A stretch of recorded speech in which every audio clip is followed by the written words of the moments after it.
Hello, I want to show off these mountains.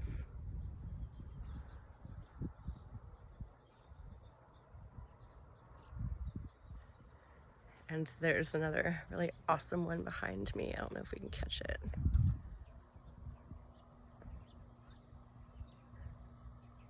Yeah. So I am currently in Cottonwood, Arizona. I've been spending a week in Sedona, Jerome, all the cities around it, just bebopping around for the week, attending a healing seminar, reconnecting with friends, some of whom I haven't seen in years, and reconnecting with these vortexes and this healing land that always calls me back. I make this joke that I never plan to come to Sedona, it plans me. And so for me to be here after the hurricane is just really divine timing. And I wanted to speak to the fact that many people have been feeling guilty for leaving Western North Carolina after the hurricane. You know, I have to stay with my community, I have to stay here. I get it, but we can feel grief and gratitude at the same time. So I'm finding gratitude right now that I'm outside the bubble, recollecting myself so I can go back into the bubble with a more balanced nervous system. And I feel like it's really important to feel all of our feelings in this.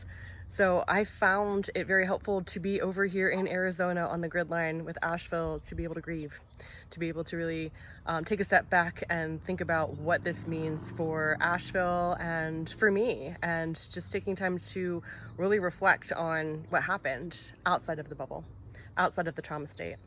So leaving town or leaving your home or going into nature, being with trees, sitting on the earth for a while, being by yourself and coming back to yourself is crucially important.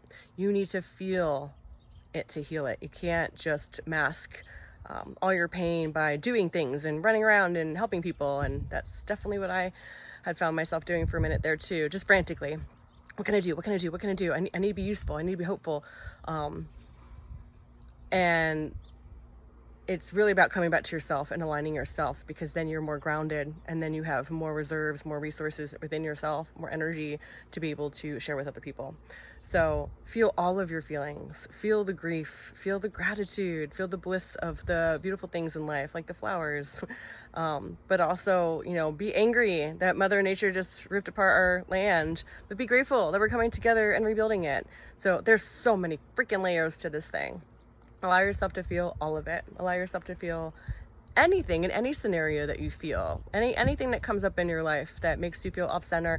Allow yourself to take yourself out of the bubble, feel it, look at all the angles of it, and then go back in. Don't be reactive to a situation. Be within your feelings and then respond. So I found it very helpful to be out here and attending seminars and being in this land that always calls me back. So find your happy place, allow yourself to feel your feelings, don't judge yourself, and you're doing great. Just stay within your breath, stay within your body, and allow yourself to find the joys within life.